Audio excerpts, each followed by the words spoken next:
जय हिंद दोस्तों, मैं सागर आप सभी का स्वागत करता हूं एसएसटी टीचिंग अड्डा 24/7 के इस एजुकेशनल प्लेटफॉर्म पे। चलिए आज हम बात करते हैं भारत नेपाल सीमा विवाद के बारे में, इसके संप्रभुता को लेकर के और बढ़ता तनाव क्या मामला है तो समझते हैं।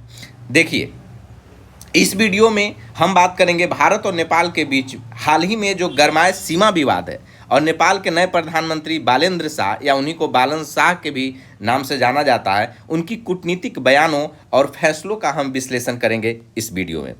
नेपाल के पीएम का विवादास्पद बयान आया है। अब विवादास्पद बयान क्या है? तो नेपाल के जो युवा प्रधानमंत्री बने हैं बालेंद्र शाह जो जेएनजी के आंदोलन से उभरे थे और सत्ता में आए थे, और संसद में इन्होंने एक विवादास्पद बयान देकर सेल्फ गोल किया है। अब सेल्फ गोल कहने का क्या मतलब है समझिएगा। इसने कहा कि जिस तरह से भारत ने नेपाल की जमीन पर कब्जा कर रखा है, ठीक उसी तरह नेपाल ने भी भारत के एक हिस्से पर कब्जा किया हुआ है। यह बालेंद्र शाह का स्टेटमेंट आया संसद में। अब मुख्य बयान को लेकर के क्या विवाद है?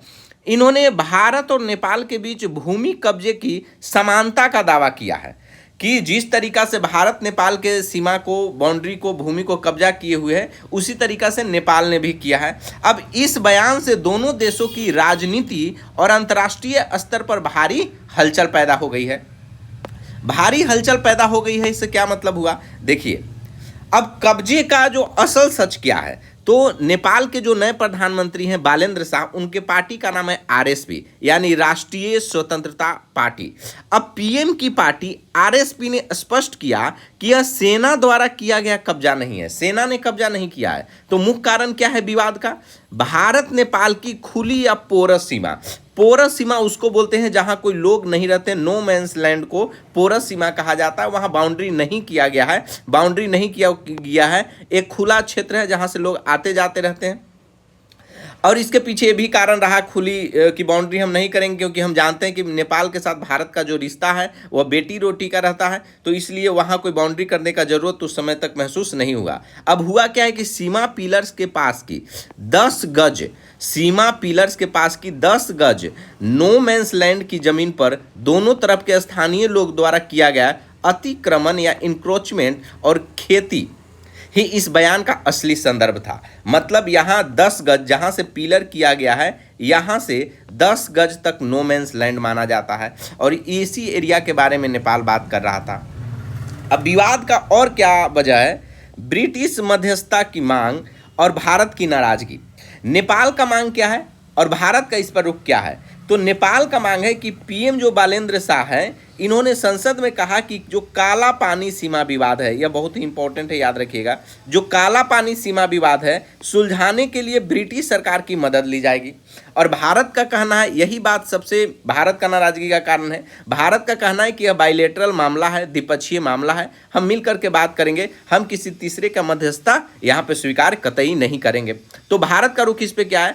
इसी बयान से भारत नाराज हुआ और भारत इस सीमा विवाद को कड़ाई से एक बायलैटरल द्विपक्षीय मामला मानता है, और किसी भी तीसरे देश का हस्तक्षेप भारत को कतई स्वीकार नहीं है।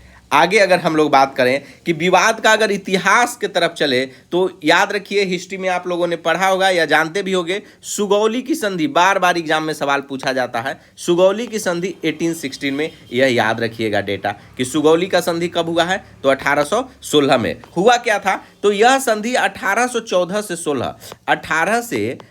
से लेकर के 16 के बीच में अंग्रेज यानी उस समय ब्रिटिश इंडिया और नेपाल के राजा के बीच हुआ था। यह एक युद्ध हुआ था 1814 से 16 के बीच में, और 1816 में ही सुगौली के संधि के तहत यह युद्ध क्या हुआ था? समाप्त हुआ था। यहां देखिए, इसको भी समझिए। यह पश्चिमी सीमा है। यह क्या है? पश्चिमी सीमा। और यह क्या है? पूर्वी सीमा है। तो पश्चिमी सीमा नेपाल से उत्तराखंड की तरफ है, जो काली नदी के एक तरीका से बाउंड्री बना रहा है, और पूर्व सीमा सिक्किम की तरफ है, जो मेची नदी। तो याद रखिएगा, सिक्किम की तरफ मेची नदी है और उत्तराखंड की तरफ काली नदी है। दक्षिणी सीमा जो इसका बनता है नारायणी, यानी जो नारायणी गंडक नदी, एक बात याद रखिएगा, गंडक नदी को ही नारायणी नदी के नाम से जाना जाता है। गंडक नदी को ही नारायणी नदी के नाम से जाना जाता है नेपाल वाले एरिया में। आगे चलिए, विवाद का केंद्र क्या है? काली नदी का उद्गम स्थल समझिएगा। देखिए, काली नदी का जो उद्गम स्थल, यहां देखिए, विवाद तब शुरू होता है जब मैप को करीब से देखा जाता है। जैसे काली नदी दो अलग अलग धाराओं से मिलकर बनी है।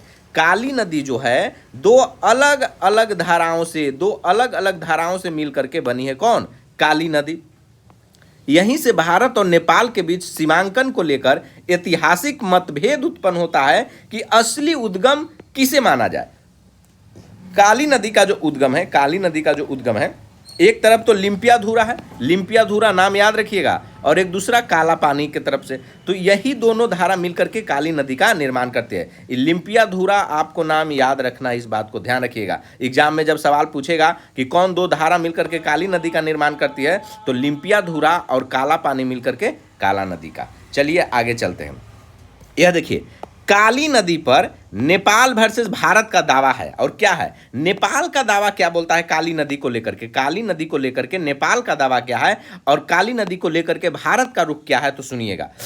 देखिए, नेपाल का मानना है कि जो मुख्य धारा जो लिम्पियाधुरा से निकलती है, नेपाल का क्या मानना है कि जो काली नदी का मुख्य धारा लिम्पियाधुरा से निकलती है, और भारत का मानना है कि काला पानी से निकलने वाली छोटी धारा ही मुख्य सीमा है। तो भारत का रुख है कि काला पानी से निकलने वाली छोटी धारा ही मुख्य सीमा है काली नदी का, लेकिन नेपाल का मानना है कि मुख्य धारा लिम्पियाधुरा से निकलती है।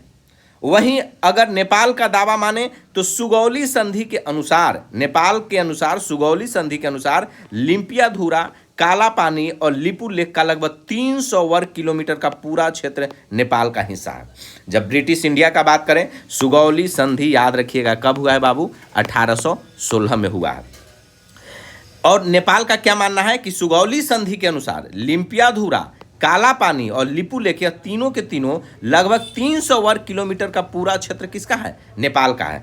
और भारत का दावा क्या है कि यह सीमा 1860 के दशक के ब्रिटिश नक्शों में दर्ज है, जिसे नेपाल के राजाओं ने भी लंबे समय तक बिना विवाद के स्वीकार किया था, ऐसा भारत का मानना है। अब समझिए कि लिपू लेक का जो क्षेत्र है, लिपू लेक क्षेत्र का सामरिक महत्व क्या है? तो समझिए, सबसे इंपॉर्टेंट आपके एग्जाम के लिए ट्राई जंक्शन को याद रखिएगा। ट्राई जंक्शन, ट्रिपल पॉइंट, आपको ध्यान रखना है कि यह किस किस देश के बीच है। तो ट्राई जंक्शन भारत, चीन और नेपाल, बहुत इंपॉर्टेंट है। यहां से भी सवाल एग्जाम में पूछ चुका है ज्योग्राफी के पॉइंट ऑफ व्यू से कि ट्राई जंक्शन में कौन कौन देश शामिल है या कौन देश शामिल नहीं है, तो 3 दे देगा और एक अलग दे देगा। तो ट्राई जंक्शन में कौन कौन शामिल है? भारत हो गया, चीन हो गया और नेपाल हो गया। आपको रट के रखना है मेरे भाई कि कौन 3 देश हैं ट्राई जंक्शन में? भारत, चीन और नेपाल, याद रखिएगा। कैलाश मानसरोवर यात्रा, लिपू लेक क्षेत्र इसलिए भी महत्व है। कैलाश मानसरोवर यात्रा का बात करें, भारत इसी रास्ते से श्रद्धालुओं के लिए आसान और सुरक्षित सड़क मार्ग खोल रहा है। तो कैलाश मानसरोवर का यात्रा भी लिपू लेक क्षेत्र से होकर गुजरता है। श्रद्धालु जो है आसान और सबसे सुरक्षित सड़क मार्ग भारत बना रहा है ताकि कैलाश मानसरोवर का यात्रा किया जा सके। चीन के साथ जो व्यापार, यह मार्ग भारत चीन व्यापार के लिए भी रणनीतिक रूप से अहम है। तो लिपू लेक क्षेत्र भारत चीन व्यापार के दृष्टिकोण से भी बहुत मायने रखता है।